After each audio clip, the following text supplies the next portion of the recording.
Paz y gozo, hermano.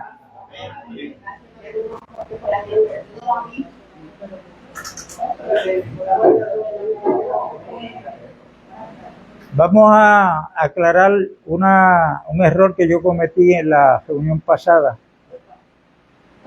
donde estaba trayendo una narrativa de cuando Isaac, Abraham mandó a buscar la que iba a ser la esposa de su hijo. Que yo mencioné que fue Jacob.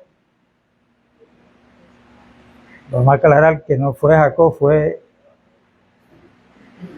el siervo mayor de Abraham, al cual él mandó.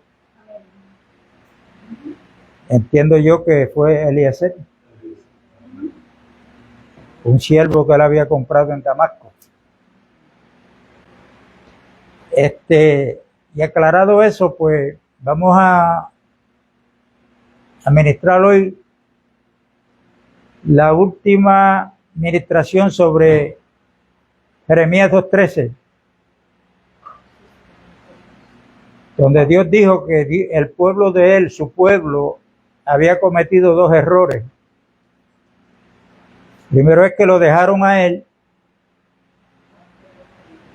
y cavaron para sí cisternas rotas, las cuales no retienen agua. En la primera ministración fuimos a la Biblia para ver a qué se refiere la Biblia cuando habla del agua. ¿Okay?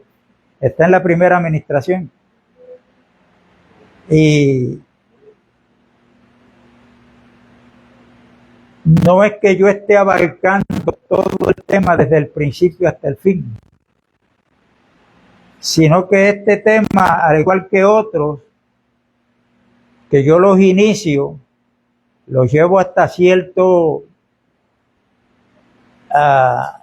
medida de la administración, y es para que cada uno de los que está escuchando esta administración, pues en su casa haga lo mismo que yo estoy haciendo en la mía, estudiando las Sagradas Escrituras, ¿ok? Pidiéndole a Dios, recuerden, que nos dé espíritu de sabiduría y de revelación en el conocimiento de Él, y que alumbre los ojos de nuestro entendimiento, para que por la revelación del Espíritu Santo podamos entender a la esperanza que Él nos ha llamado.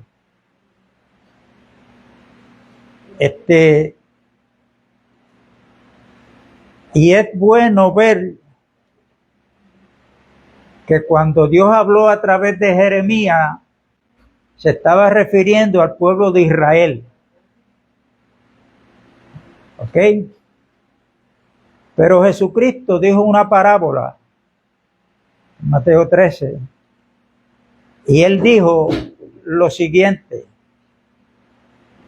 que un escriba docto en el reino de los cielos es como el padre de familia que de su tesoro saca cosas viejas y cosas nuevas.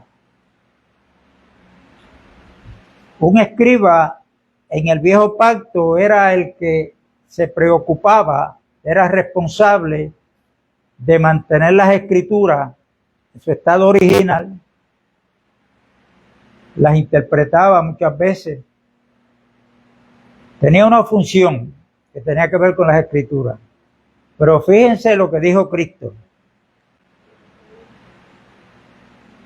que un escriba docto, o sea que está preparado, un hombre que sabe lo que está haciendo, es como el padre de familia que de su tesoro saca cosas viejas y cosas nuevas. El escriba que está mencionando Cristo es uno que había abandonado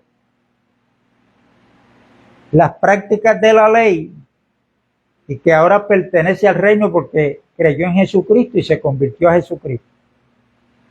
Pero lo que él sabía del viejo pacto era un tesoro, pero supo interpretarlo porque el viejo pacto está hablando en tipo, sombra y figura. Por eso él estaba capacitado para que cuando leía de ese tesoro que él tenía, que era el viejo pacto, podía ahora interpretarlo a la luz del nuevo. ¿Ok? Por ejemplo, cuando él leía y lo practicaba en el Cordero de la Pascua, pues ahora él sabe en el nuevo pacto que no tiene que estar matando un cordero, que ese cordero hablaba de quién, del Cordero de Dios, que es Cristo Jesús. ¿Ok? Y podemos hablar de ese escriba como estamos hablando, pero esta escritura también hay que aplicarla a nosotros. Hay que aplicarla a nosotros. ¿Por qué? Porque hay muchos que están trayendo cosas del viejo pacto para imponerlas en el nuevo pacto en la práctica. Y eso es un error. ¿Ok? Para continuar, yo quiero coger esta escritura que todos conocemos, Efesios capítulo 2, versos 9 y 10. Dice lo siguiente: porque por gracia sois salvos por medio de la fe, y esto no de vosotros, pues es don de Dios, no por obras, para que nadie se gloríe. Verso 10, porque somos hechura suya, creados en Cristo Jesús para buenas obras, las cuales Dios preparó de antemano para que anduviésemos en ellas. Cuando uno lee al profeta Jeremías, usted va a ver que las cisternas rotas que este pueblo se inventó fue porque primero habían dejado a Dios. Ese es el primer mal que cometieron. Y la cisterna rota es todo aquello que ellos practicaban, pero que Dios no los había mandado a hacer tal cosa. Cuando un creyente no hace lo que está estipulado para uno como hijo de Dios, uno está cometiendo una falta. ¿Ok? Ya que en el reino de Dios no hay lugar para los ociosos. Pero también es una falta grave cuando un hijo de Dios se pone a hacer cosas para Dios que Dios no las mandaba a hacer. Esto hay que tener cuidado con esto. Quiere decir que hoy, ya desde el tercer siglo en adelante, Satanás comenzó a atacar a la iglesia desde adentro con doctrinas falsas que no están en el diseño de Dios, ni de Cristo, ni de los apóstoles, hasta que logró desviar la verdadera iglesia a practicar cosas que vienen del paganismo. Por ejemplo, aquí estamos en el mes de diciembre. En el mes de diciembre es una tradición de celebrar ¿qué? Lo que llaman la Navidad. El día 25 de diciembre se celebra el nacimiento de Cristo. Pero es que en la Biblia, cuando se estudia con cuidado, vamos a encontrar que Cristo no nació el 25 de diciembre. Entonces, ¿qué es lo que se está celebrando? Una fiesta pagana que el 25 de diciembre, ese día, el paganismo creía que en ese día había nacido el dios Sol, porque al Sol, el astro que nos alumbra durante el día, le llamaban el dios Sol. Satanás, a través de Constantino, sigue cristianizando muchas cosas paganas. La iglesia pierde la visión celestial y sigue cayendo en esas trampas del enemigo. Hasta el día de hoy, que llevamos cuántos, ya no son años, son siglos. Estamos en el 2021 o 22. En el 25. ¿Cuántos años van? Desde el cuarto siglo hasta hoy. Entonces, el peligro es que todo lo que uno practica como creyente de Cristo, que no está establecido, ordenado por el Señor ni por los apóstoles, pero se practica, eso se convierte en un velo espiritual.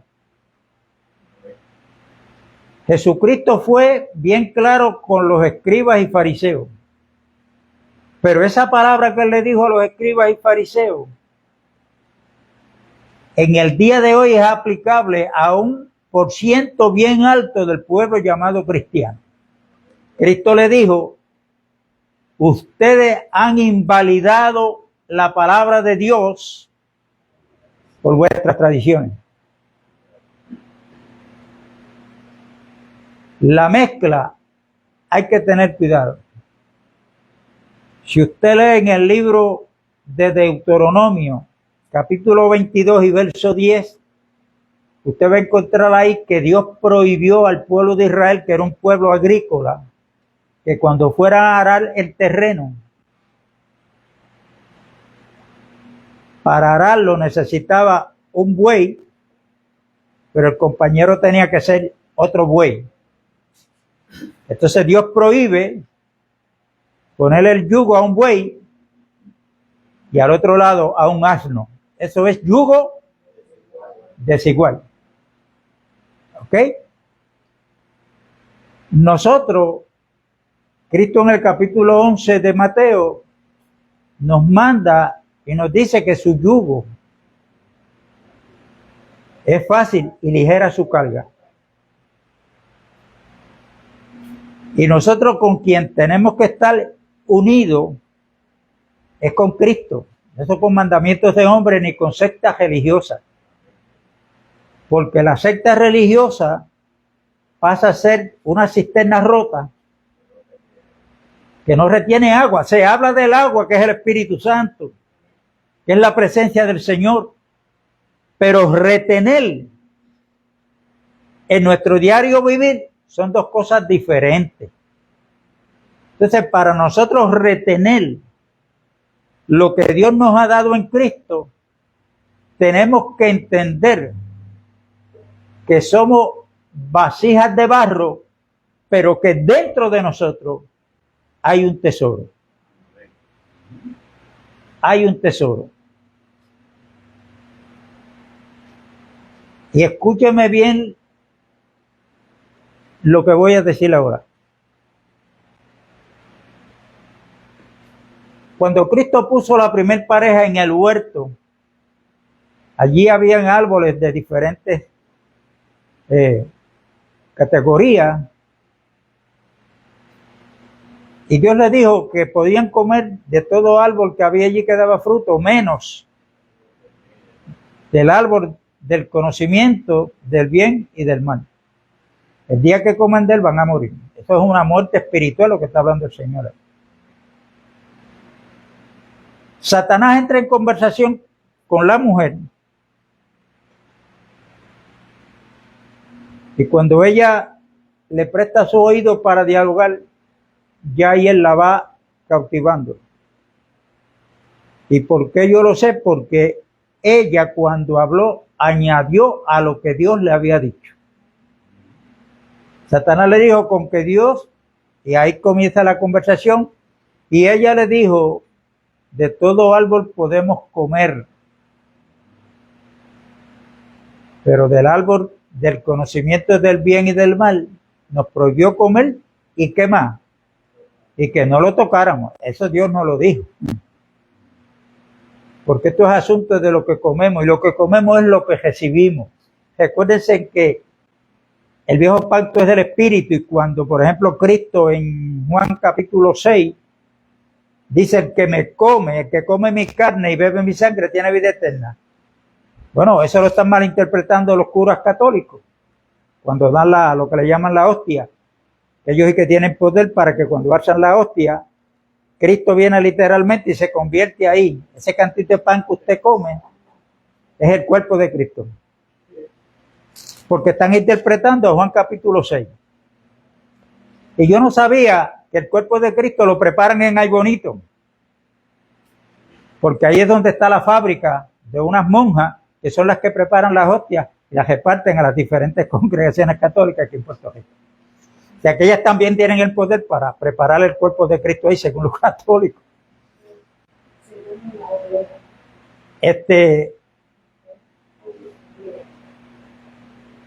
Y en esto tenemos que tener mucho cuidado porque hay muchas cosas que se están practicando dentro del llamado pueblo cristiano que no están en el diseño de Dios. Y hay que tener cuidado porque los que se desvían a esto, ¿qué es lo primero que dicen? Dios me dijo, Dios me mandó. ¿Ok? Yo estaba hablando la semana pasada con un pastor. Cuando yo le pregunté, hermano, ¿usted cree que lo que es la iglesia, porque le pregunté qué significaba la iglesia para él, el significado de esa palabra, no me la supo contestar. Y yo le dije, le pregunté, ¿usted cree que el pueblo de Dios hoy está dividido? Me dijo, hermano, le voy a contestar por la Biblia. Qué bueno. ¿Usted sabe lo que me citó? La parábola del sembrador. Porque una parte cayó en terreno bueno y esta dio al 30, al 60 y al 100. O sea que lo que él me quiso decir es que en algunas congregaciones están dando al 30, otras al 60 y hay otras que están dando al 100. Esa parábola lo que habla es del crecimiento de la palabra de Dios que nosotros hemos recibido. Cuando un hombre o una mujer nos convertimos a Cristo, aquí comenzamos con el 30. Pero la voluntad de Dios no es que nos quedemos en el Calvario, porque ya Cristo no está ahí. Cristo fue ascendido. Nosotros pasamos a ser parte de la casa de Dios. Y aquí hay 5 columnas que sostenían la cortina de entrada a la casa de Dios, que habla de los 5 ministerios que están en Efesios 4:11. Para edificación de la iglesia. Y aquí está cuando entran, estaba el lugar santo. Nosotros tenemos que entrar en el tema de la santidad, que es la santidad para Dios y para nosotros. Pero tampoco nos podemos quedar ahí, porque en Hebreos capítulo 10 dice que ahora podemos entrar, porque el velo que dividía el lugar santo del lugar santísimo fue rasgado cuando Cristo murió. O sea, ahora hay entrada a la presencia de Dios. Lamentablemente hay muchos que están aquí en el Calvario, pero ya hay para adelante, no saben nada más. Pero eso habla de crecimiento, no de división. No de división.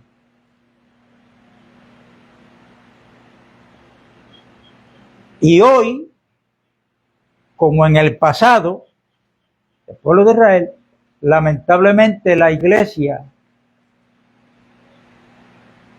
incluyendo a los pastores de cada congregación que son los culpables, han cavado cisternas rotas que no retienen agua. Cuando usted busca en el Nuevo Testamento, usted va a ver que Dios, desde Génesis, cuando el hombre cae, Dios comienza con su plan, pero ese plan tiene un propósito. El propósito de Dios era, porque Dios no cambia, Dios quería una habitación para él morar aquí en la tierra. Y a él le dio la gana de que fuera el hombre. Pero por el hombre desobedecer, por causa de Adán, entró el pecado. Por cuanto todos pecamos, quedamos destituidos de la gloria de Dios. Pero a pesar de la caída, Dios no cambió el plan. Ahí viene la promesa en Génesis capítulo 3, donde Dios promete la simiente que iba a aplastar la cabeza de Satanás. Y esa simiente ya vino, que es Cristo Jesús. Ahora en Cristo Él está llamándonos de donde estábamos en el mundo y sigue llamando hoy por medio del Evangelio para que vengamos a Cristo.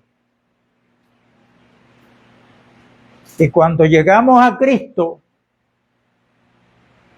comenzamos a ser parte de lo que la Biblia enseña, que la iglesia es el cuerpo de Cristo, que la iglesia es la casa de Dios. Hebreos capítulo 3. 1 Corintios 6. Que cada creyente ahora es el templo donde Dios mora.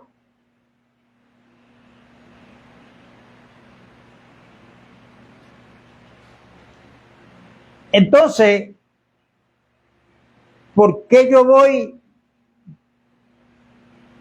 a hacer lo contrario de lo que está establecido? Porque a muchos hoy, por algo Jesucristo hizo esa pregunta, la que está en Lucas 6:46. Muchos le llaman a Cristo Señor, y tiene razón porque Él es el Señor. Pero Él le dice, tú que me llamas Señor, Señor, ¿por qué no haces lo que yo te digo?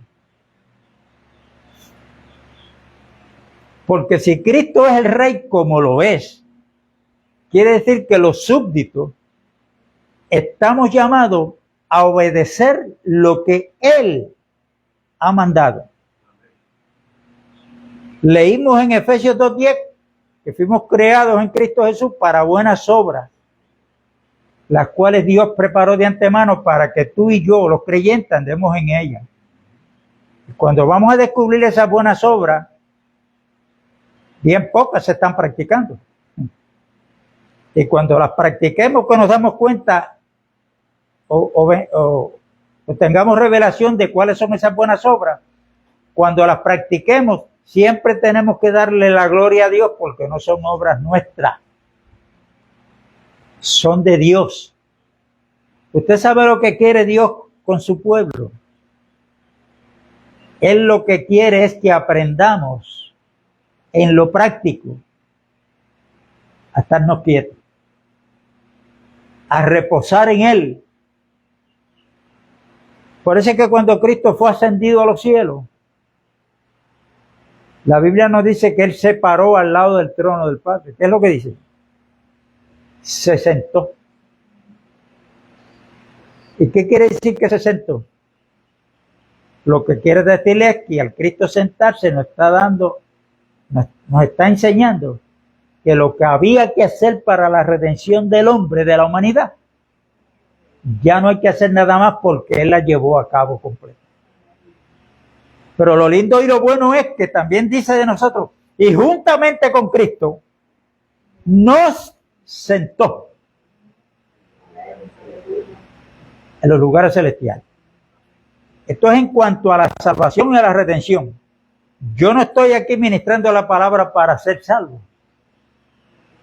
Estoy ministrando la palabra porque ya estoy disfrutando de la salvación que Dios me dio en Cristo Jesús. Y esto es una de las buenas obras. Y que pedirle a Dios cada uno en oración, en qué parte del cuerpo tú me ubicaste. Porque es un peligro tratar yo de ubicarme en un lugar del cuerpo donde Dios no me ha puesto. Si lo hago, no voy a tener el respaldo de Dios. ¿Ok? Hay muchos, pero muchos pastores que no es Dios quien los ha puesto. Son ellos mismos o un concilio.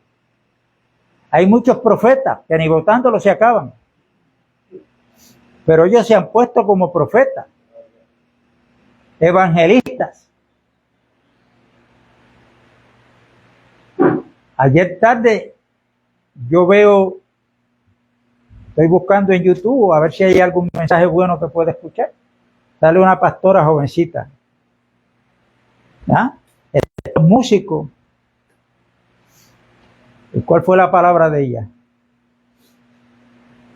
Aquí hay músicos en el altar que no pueden estar en el altar. El altar es el lugar ese que ellos le llaman altar. Y lo dijo como 3 o 4 veces. Y después dice, ¿y usted sabe por qué no han caído muertos aquí? Porque Dios ha tenido misericordia con ellos. Y yo digo, Dios mío, pero no hay alguien ahí en la congregación con revelación que le diga, la que no debe estar ahí es usted hablando de esos disparates. Pero ¿qué pasa? Como hay velos en todo el mundo, en todos los que están ahí, pues le creen. ¿Ah? Y está fomentando una mentira. Eso es un peligro.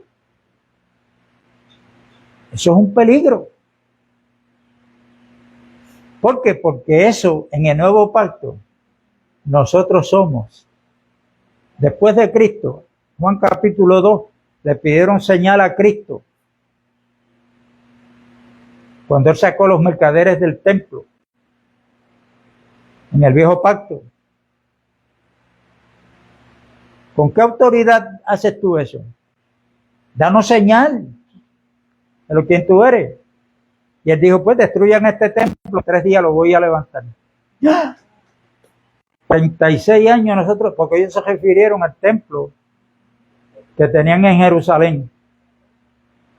Y ahora te dice que lo rompamos, que en 3 días lo va a levantar. Pero el Espíritu Santo guió a Juan a escribir y decía que Cristo se estaba refiriendo aquí a su cuerpo. Después que resucitó fue que los discípulos entendieron esa palabra. Pero ese templo ha sido agrandado. Primero es Cristo como el templo, pero ahora la iglesia unida a Cristo pasa a ser el templo donde Dios mora, donde Cristo es cabeza. Eso es revelación del nuevo pacto, hermano.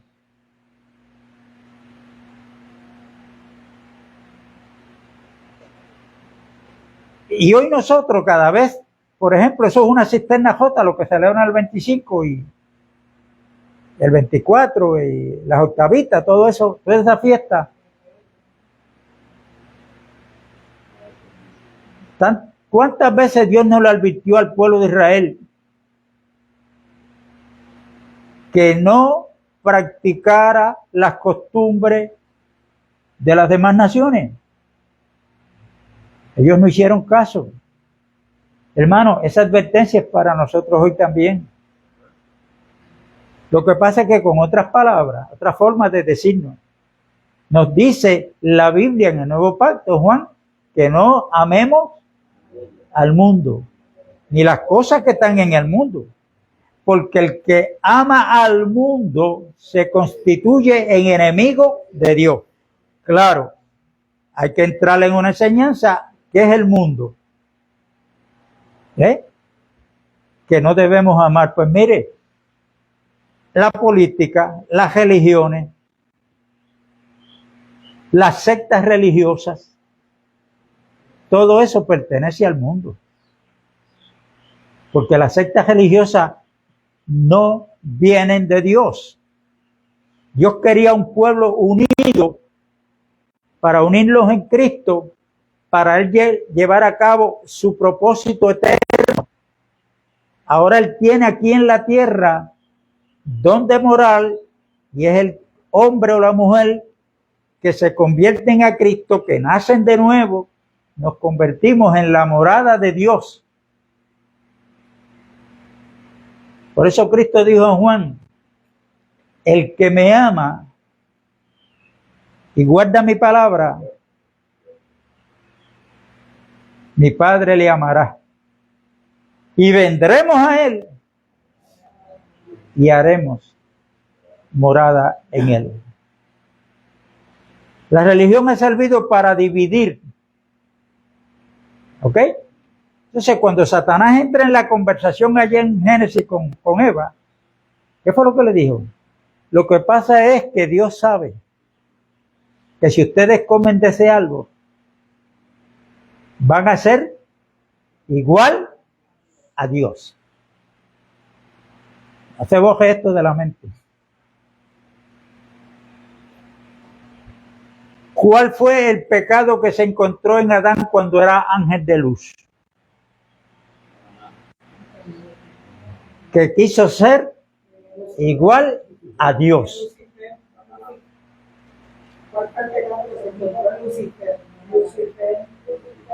En Satanás sí.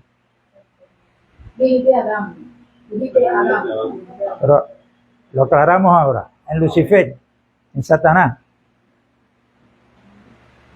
No quiso ser igual a Dios. ¿Qué hace Satanás cuando llega al huerto?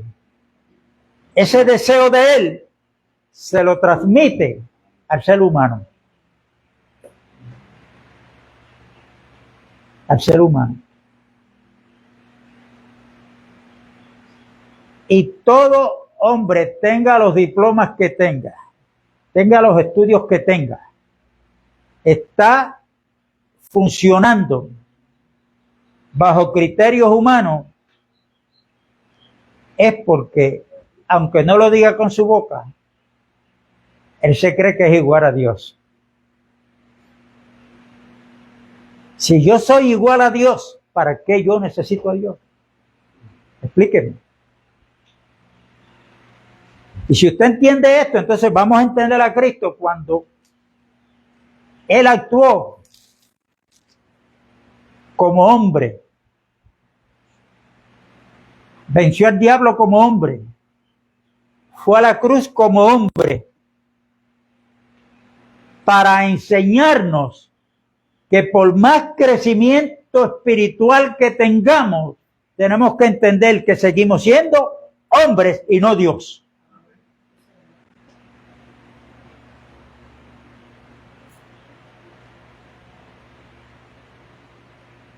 Pero hay muchos que se creen con la capacidad que tiene Dios y pueden obrar y Dios los aplaude y todo. Tenemos que tener cuidado con eso. Mucho cuidado.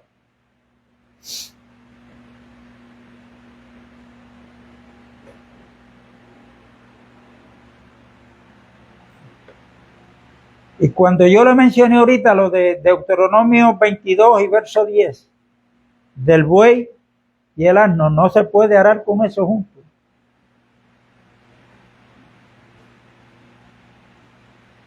Dios nos unió a nosotros en Cristo Jesús. Y por lo tanto, Cristo saca tiempo para orarle al Padre, no por los apóstoles nada más, sino por todos aquellos que iban a creer o íbamos a creer en la palabra de los apóstoles, que era la palabra de Cristo. Y oró al Padre. ¿Por qué oró? Por la unidad. Padre, que ellos sean muchos. Así fue. Esa es la matemática celestial.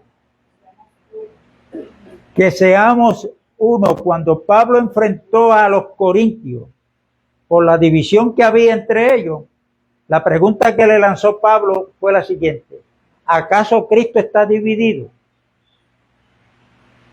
Por eso yo le digo a los hermanos y les digo a ustedes y que quede grabado: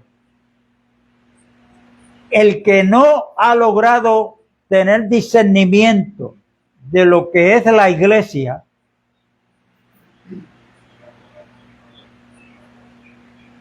y no ha entendido el nuevo pacto, va a seguir cometiendo errores.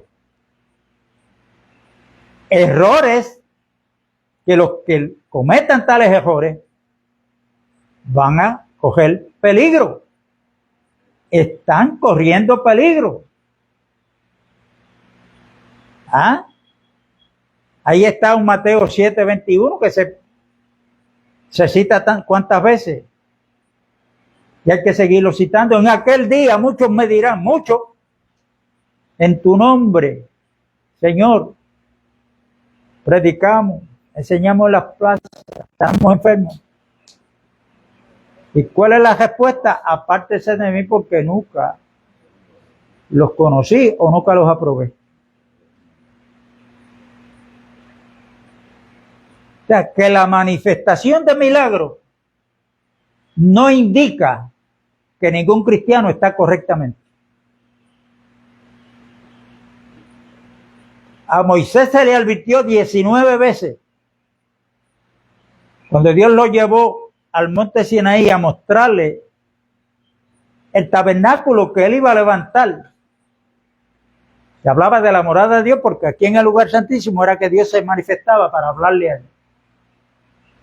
Y esa arca es tipo de Cristo, este lugar santísimo es tipo de Cristo, todo lo que hay ahí es tipo de Cristo. Se le advirtió a Moisés, ¿por qué es que hay algo que se advierte muchas veces? Muchas veces lo que quiere decir es para que veas la importancia que esto tiene.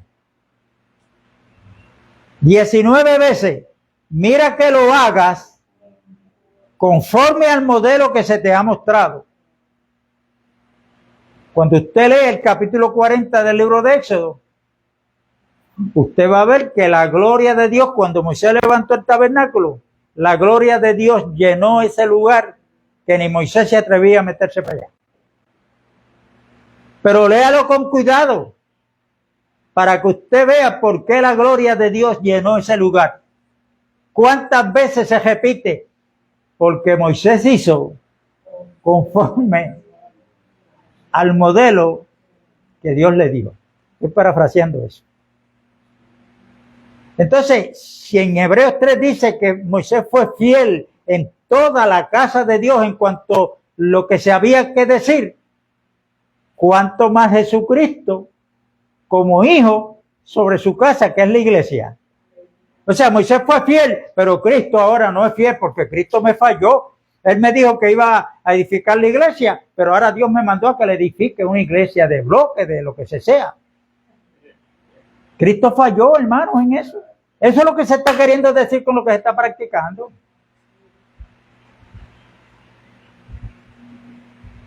Entonces, ¿cuál es el modelo que nosotros tenemos?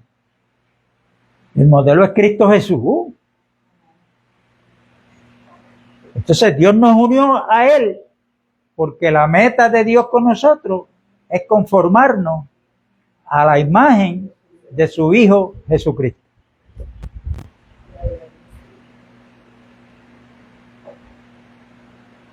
¿Cuántos dejaron de ser creyentes o cristianos cuando la pandemia de COVID? Y porque los judíos para poder adorar tenían que ser en Jerusalén. Ese fue el lugar que Dios le dijo.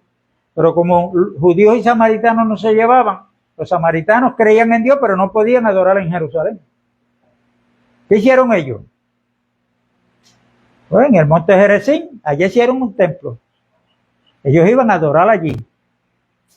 Cuando Cristo se encuentra con la samaritana,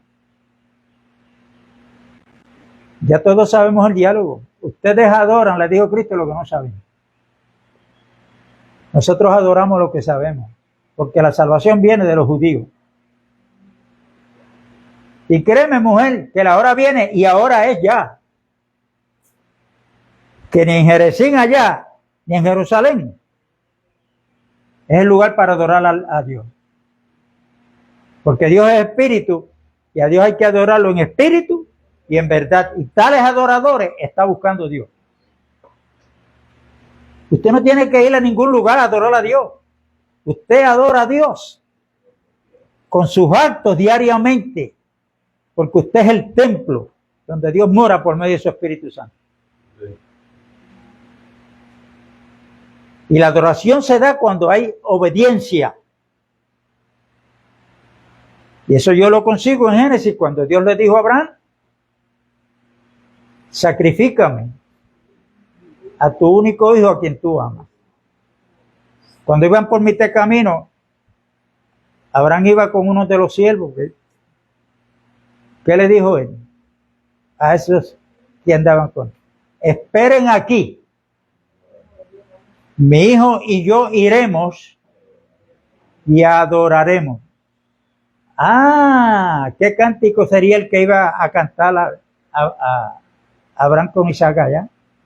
¿No saben cuál era?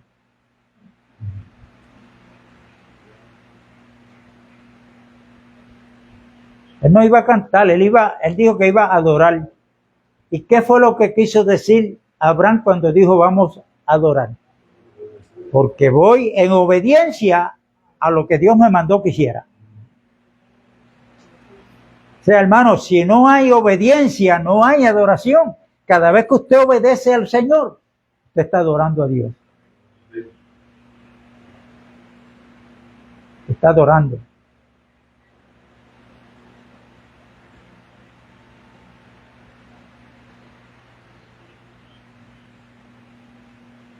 Y muchos están tratando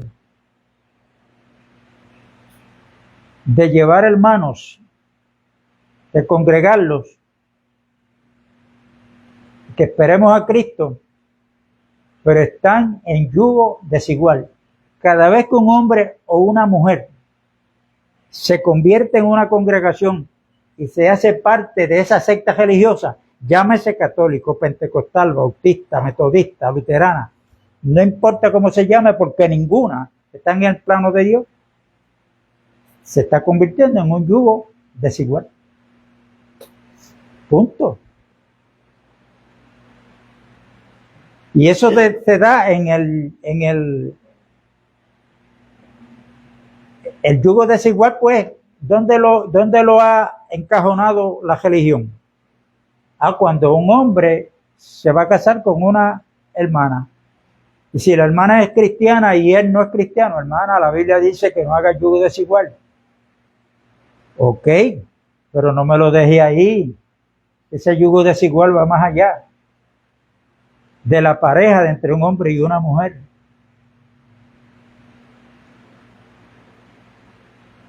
Y el yugo desigual entre el buey y el asno, el buey tiene más fuerza que el asno. Por eso es que cuando van arando, el buey va a tener que alar el arado y va a tener también que alar al asno. Porque hay un yugo desigual ahí. Hay hermanas que lamentablemente saben esa escritura. Los padres la aconsejan. Sí, pero ¿y si cuando yo me case con él, me lo gano para el Señor? Hoy están tratando de alar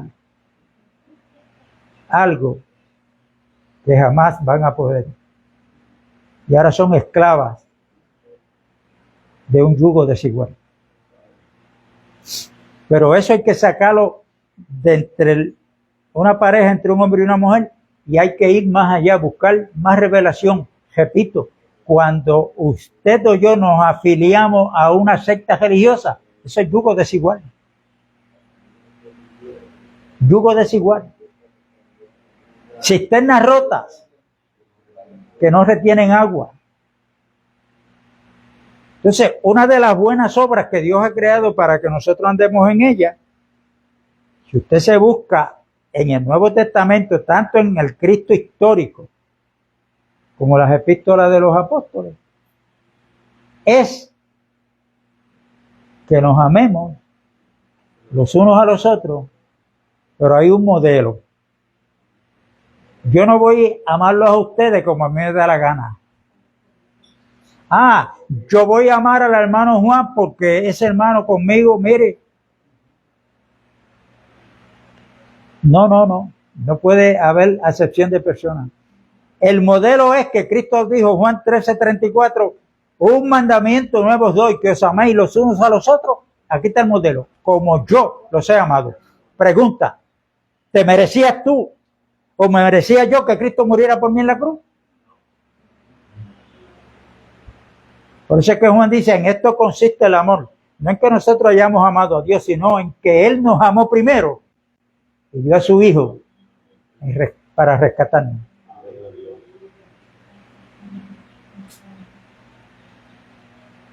Y la iglesia cuando comenzó a practicar el amor práctico, porque Juan dice que no nos amemos de palabra, sino con hechos. Con hechos. Juan le llama homicida. Los homicidas no entran al reino de los cielos. Aquel hermano que ve al hermano pasar necesidad y teniendo con qué ayudarlo, cierra contra él su corazón. Juan lo llama homicida.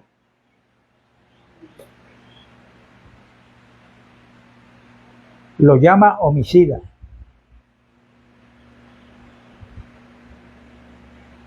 Y esa es una de las buenas obras, el amor, el amor. Así es que no trates de amar al hermano porque él se lo ganó. Pablo, escribiendo a la iglesia de Éfeso en el capítulo 5, dice que nosotros debemos perdonarnos como Dios nos perdonó en Cristo. Entonces hoy en día nosotros no entendemos eso en lo práctico. No, yo perdono cuando alguien viene y me pide perdón, pero es que yo no le pedí perdón a Dios. Fue que antes de que yo le pidiera perdón, ya Él me había perdonado por lo que Cristo hizo. No porque yo me merezco el perdón. Entonces a veces actuamos como Juan. No recuerdo cuál fue el otro, si fue Felipe o Andrés. Cuando iban camino con Jesucristo, los samaritanos se lo pusieron. ¿Qué le dijo Juan a Jesús? Señor, ¿quiere que oremos como oró Elías y descienda fuego del cielo y los devore? ¿Qué le dijo Cristo? Lo más pronto posible háganlo, porque no nos quieren. Eso fue lo que le dijo. ¿Ah? Ustedes no saben de qué espíritu son. Yo no he venido a perder las vidas, sino a salvarlas. ¿Ah? Y nosotros nos creemos que porque aquel yo le hablé y viene a la reunión, a ese es el que yo tengo que bregar bien nada más. Y los que están fuera, cuando se portan mal con uno, ¿ah? Entonces yo hago excepción de personas, este es un hijo del diablo. Bueno, pues si un hijo del diablo, háblale de Cristo para que se convierta y se convierta a ser hijo de Dios. Porque nosotros no podemos usurpar el lugar que le toca a Dios. No podemos. Si hay algo de venganza, vamos a dejársela a Dios. Pero mientras estemos en la tierra, nosotros somos los que representamos aquí en la tierra a Cristo Jesús. O sea, y la gente de afuera no va a creer simplemente por lo que hablemos y cómo lo hablamos. Él está observando ¿qué? Nuestra conducta. Nuestra conducta. Y con esto hay que tener cuidado porque ya nosotros comenzamos a vivir un avivamiento de parte de Dios en todo alta. Que no había que predicar. Simplemente por los cánticos nada más, en el espíritu. Los inconversos que iban a la reunión llorando y pasaban al frente para que oraran por ellos. Y aquello iba creciendo espiritualmente y numéricamente. ¿Ah? Hasta que se metió la mente humana. Porque es que la mente humana hay que estar pendiente a ella. Siempre va a tratar de hacer algo. De hacer algo. ¿Ah? De hacer inventos. Y en esto hay que tener cuidado, hermano. Porque ahí hay un Mateo 25 que habla Jesús en aquel día. Va a apartar las ovejas a la derecha y los cabritos a la izquierda.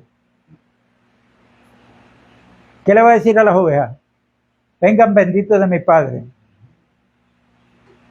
al reino que está preparado. Porque tuve hambre y me diste de comer. Mira, Jesús, tuve desnudo y me vestiste. Estuve enfermo y me fuiste a ver. Estuve en la cárcel y me visitaste. Señor, pero ¿cuándo yo te vi a ti desnudo?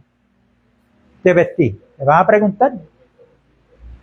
Cuando lo hiciste con uno de estos mis hermanos más pequeños, conmigo lo hiciste. Así es que tú quieres servir al Señor, lo haces sirviéndole al hermano. Sirviéndonos los unos a los otros hasta donde se nos sea posible, porque hay veces que yo solo no puedo, ni tú solo puedes, entonces tenemos que colectivamente. Así es que yo me puedo convertir individualmente en una cisterna J, pero también hay que tener cuidado porque la iglesia como tal se puede convertir en una cisterna rota que no se tiene agua, porque lo que hay que ver en esto es qué es lo que estamos practicando. ¿Qué es lo que estamos practicando?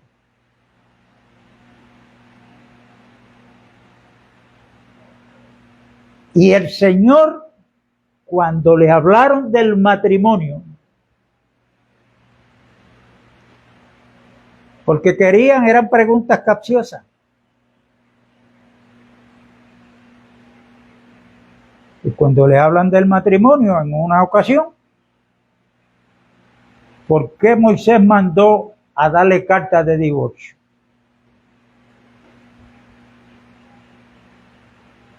Jesús le dijo, bueno, por la dureza del corazón de ellos. Pero al principio no fue así. ¿Ah? Dios creó al hombre y en esa creación estaban los dos. Luego separó la mujer que sale del hombre para que fueran dos y cada uno con una función diferente. Y Cristo terminó diciendo, lo que Dios unió, óigame bien, estoy citando palabras de Cristo, lo que Dios unió, no lo separe el hombre. Termino con esta pregunta. ¿Dónde o a dónde o con quién es que Dios nos ha unido? ¿Ah? En Cristo Jesús y con Cristo Jesús. Y si esa unidad la ha dado Dios, el hombre no puede separarlo, pero el hombre lo está haciendo. La religión lo está haciendo. Pastores en la religión lo están haciendo y están separando lo que Dios unió. Y le van a tener que dar cuenta a Dios.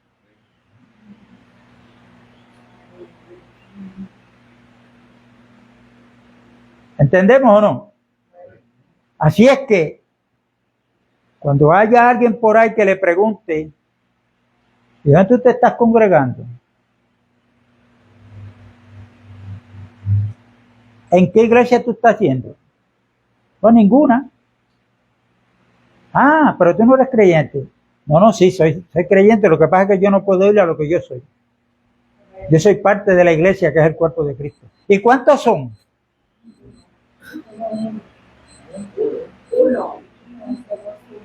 Pero esto hay que practicarlo. Y lo vamos a comenzar practicando, dale contestación. Ese uno no tiene división. ¿Cuánto es uno entre uno? Es uno. En Cristo somos uno. No que aquel tiene barba, este no, aquel es más bonito que este. Hermano, eso no puede existir en la iglesia. Somos hermanos porque tenemos el mismo Padre que es Dios. Amén. Y como tal tenemos que vivir. Yo le pido a Dios que en un momento dado nos ayude para cantar 1 o 2 cánticos, pero tienen que ser cánticos espirituales. Que cantemos con gracia al Señor. ¿Qué quiere decir con cánticos espirituales? No es cualquier cántico, hermano. La iglesia está cantando muchos cánticos que no saben el significado. Pero como tienen buen ritmo. ¿Ah? Y entonces nosotros no podemos apelar a las emociones. El cristiano que vive de emociones está perdiendo de vista el propósito de Dios en su vida.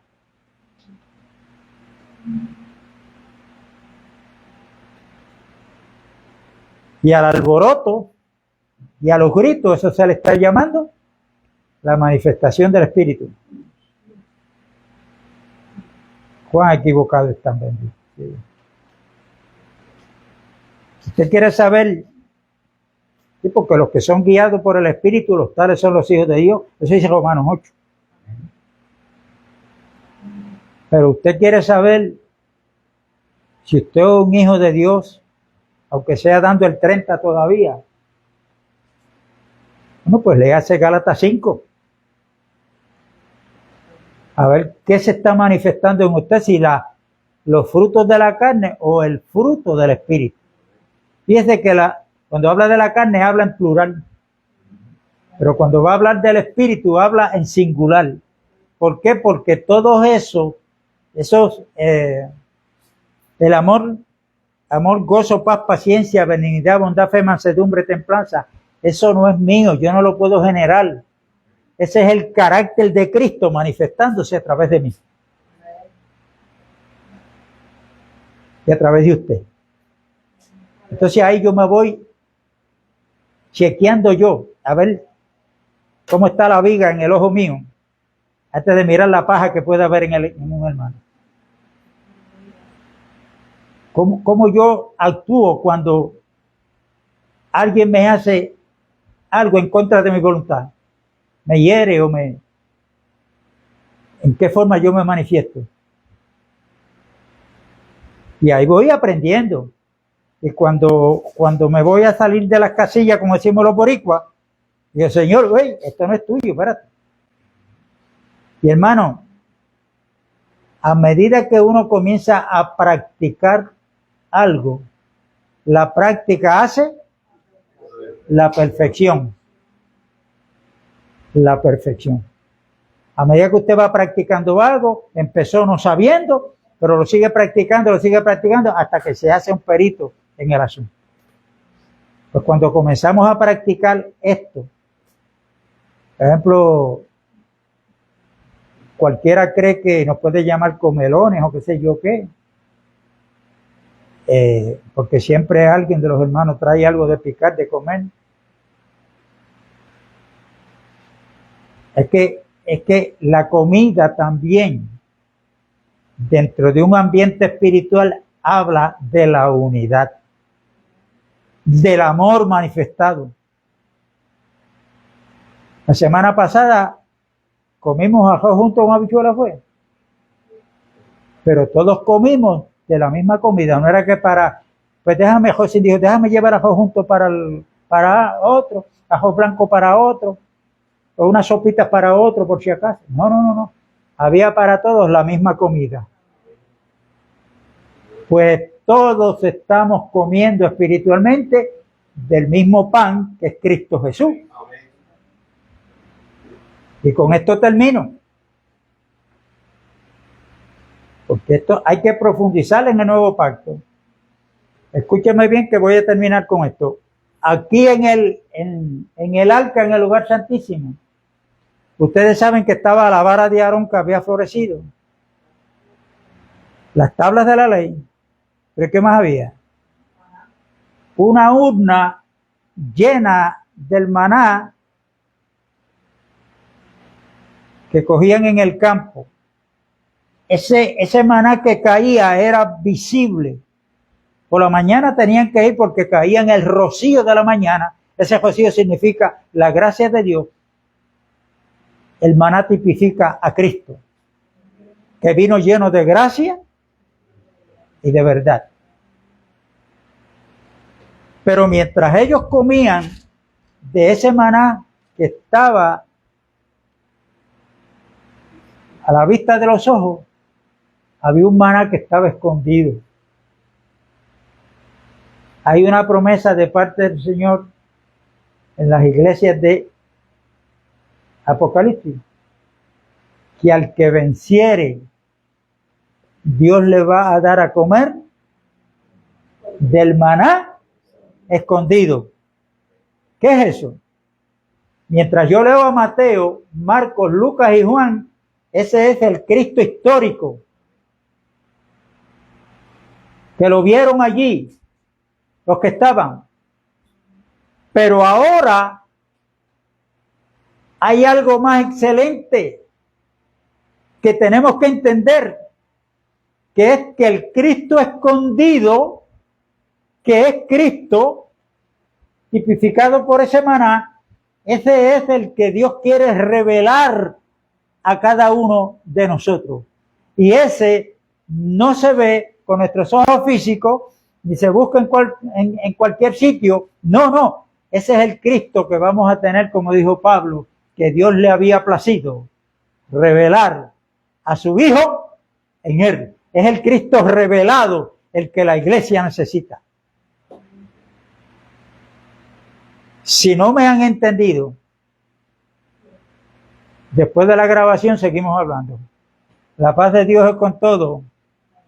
Y a los hermanos que están conectándose, un abrazo a la distancia. Y nos vemos el domingo a la misma hora y en el mismo lugar. Paz y gozo.